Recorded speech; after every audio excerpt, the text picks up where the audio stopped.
Welcome to Let Me Fix This. Enjoy the video. In this video, I will explain how to get eWaybill in Tally Prime.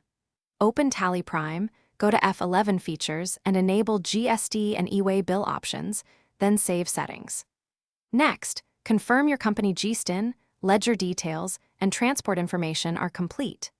Finally, prepare a sales invoice and use the eWaybill menu to generate the eWaybill with valid vehicle and document details for smooth compliance. In this video, I will show how to get eWaybill in Tally Prime.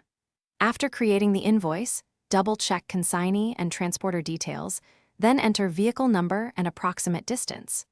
Use the Generate eWaybill option in the invoice or gateway of Tally to validate required fields and produce the eWaybill JSON. Save or export the file for the portal, and keep the eWaybill number handy for dispatch and records. In this video, I will review how to get eWaybill in Tally Prime. Quick recommendation: grab the simple path to wealth as a friendly companion if you want smarter money habits while you learn software tricks. If this guide helps, please subscribe and like, and check the description for the book link and other deals. Thanks for the support. Now let's get back to the video. In this video, I will help with how to get eWaybill in Tally Prime. Export the prepared eWaybill JSON from Tally, then log in to the eWaybill portal and upload the file.